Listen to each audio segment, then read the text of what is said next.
There's a famous story about your WrestleMania return in California that Triple H, Hunter Hearst Helmsley, came to you and he threw out all these suggestions, and you basically said, the match is not about you, it's about me. Well, I didn't hear any suggestions, but what happened was, and I didn't know Hunter.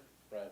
You know, all I knew was I was coming back as Ultimate Warrior, and the guys that were on top, that Vince was using on top, were the B team players when Ultimate Warrior was there. Right. And I wasn't going to come in. Look, there could have been a lot of adjustments that could have been made over time, and there were even for the 4 months that I was there with Ultimate Warrior. But to come back after 3 years, I was going to come back and make an impression. And it wasn't about that I had a malicious plan to disparage anything that Hunter Hearst Helmsley had done in his career up to that point, Right. or to say he's not any kind of talent or anything like that.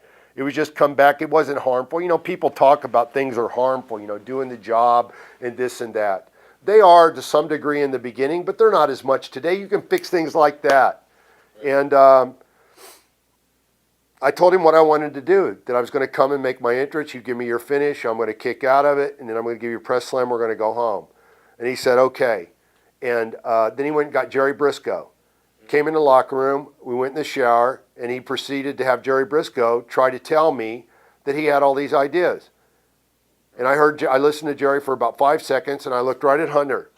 And I said, if you ever have anything that you need to discuss with me, you need to come to discuss it with me, face to face, man to man. Right. We're done. And that was it. Right. Did he ever apologize? And he did it. No, and he didn't need to. He didn't need to, per se, to apologize to me. I can understand how he would have took it. But I'm sure today, and in some ways, I could probably take a little credit for what he's done in his career. Right. Because I know if somebody had done that to me, what I would have done, I would have said to myself, we'll see. Right. And look what he's done in the business. He's you know one what of the I most mean? powerful people in the Yeah. company. So it's kind of funny. I've thought that over the years. I've thought, you know what? I didn't mean to do that. But he did. And I can understand how he would have took it that way. But if he wants to tell the story a different way, then he's the puny little bastard on the inside that he was back then. Right.